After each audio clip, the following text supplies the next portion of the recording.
Hello everyone, welcome to my channel. In this video, we are going to solve 7 divided 2 divided 7 divided 2.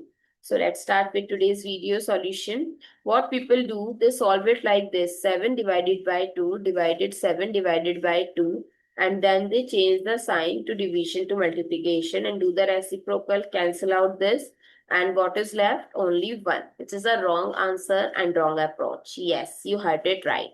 As per BODMAS and BATMAS rule, we know that division and multiplication both have same priority. But we have to always solve from left to right. And if an expression has same sign, division, division, division throughout, then always solve from left to right in this case as well. So let's solve from left to right. So 7 divided by 2 divided by 7 divided by 2. So 7 divided by 2, this becomes multiplication. So it becomes 1 by 7, then again multiplication 1 by 2. Now we can cancel out. So numerator is 1 and 2 times 2 is 4. So what is the correct answer? 4. Now this is your homework question. Comment down below what you get, 1 or anything else. So thank you so much for watching this video. See you in the next video.